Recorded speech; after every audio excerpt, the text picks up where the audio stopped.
Hello everybody, I'm Christian Wilson and welcome to What's the Deal? Let's get right to this week's topics.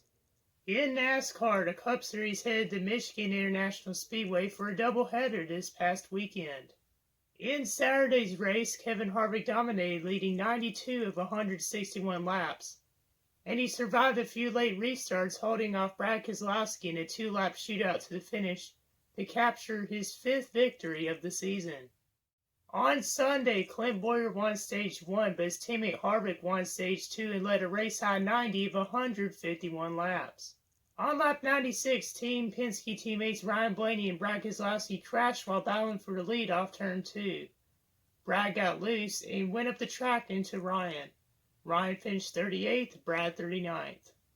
Kevin Harvick pulled away on a restart with 30 laps remaining and held off Denny Hamlin to capture the win yet again. It was his fourth win in the last 5 Michigan races. He became the first driver since Richard Petty in 1971 to win back-to-back races on back-to-back days.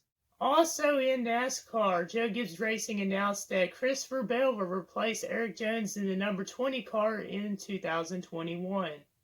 And Spire Motorsports purchased Levine Family Racing, meaning they'll expand the 2 cars in the 2021 season, the 77 and the 95.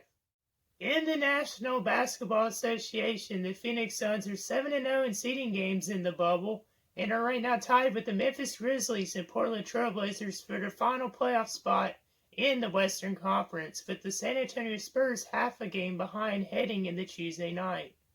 The race for that final playoff spot is very intense, and there will be a play-in tournament that will take place on August the 15th. The Milwaukee Bucks clinched the top seed in the Eastern Conference, while the Houston Rockets clinched their division after beating the Sacramento Kings this past Sunday.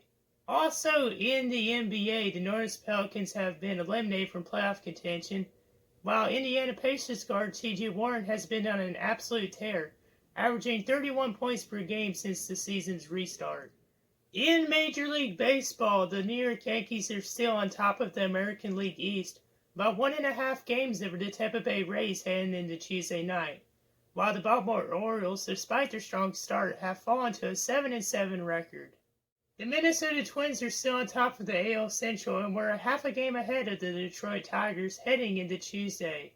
In the AL West, the Oakland Athletics are still on top with an impressive 12-5 record.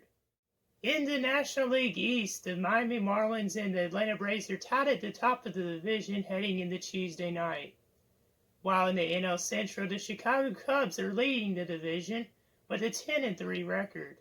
And in the National League West, the Colorado Rockies are still on top and are leading the Los Angeles Dodgers by half a game heading into Tuesday night. Yankees outfielder Aaron Judge leads the league in home runs and runs batted in with 9-20.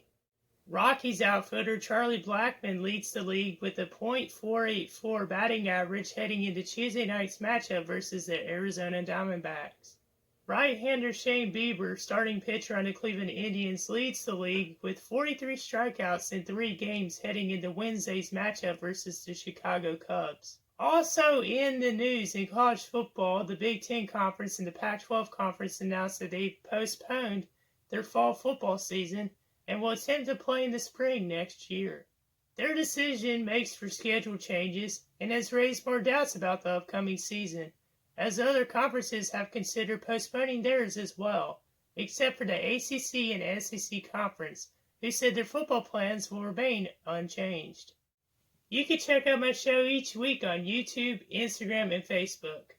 With this week's sports update, I'm Christian Wilson. See you in the next one.